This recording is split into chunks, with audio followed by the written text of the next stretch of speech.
உன் உடலில் பெரிய நோய் வரப்போகுது என்று நான் முன்னாடியே சொல்லிடுவேன், நம்புவியா? நான் தான் உன் உடலின் ஹெல்த் அலாரம். என்னை பார்த்தாலே உன் இரத்த சத்து தெரியும்.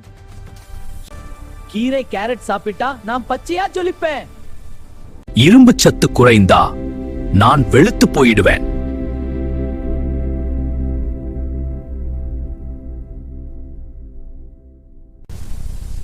அதிக காரம் சாப்பிட்டா நான் எரிஞ்சு போயிடுவேன்.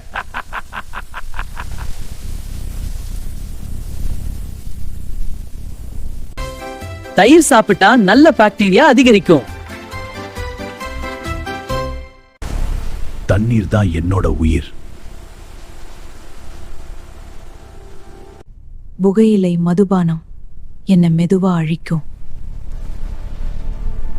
நான் ஆரோக்கியமா இருந்தாதான் நீ ஆரோக்கியமா இருப்பே. நான் உடலின் முதல் பாதுகாப்பு காவலன். இந்த வீடியோ எப்படி இருந்துச்சு கமெண்ட்ல சொல்லுங்க. லைக் அண்ட் சப்ஸ்கிரைப் பண்ண மறக்காதீங்க.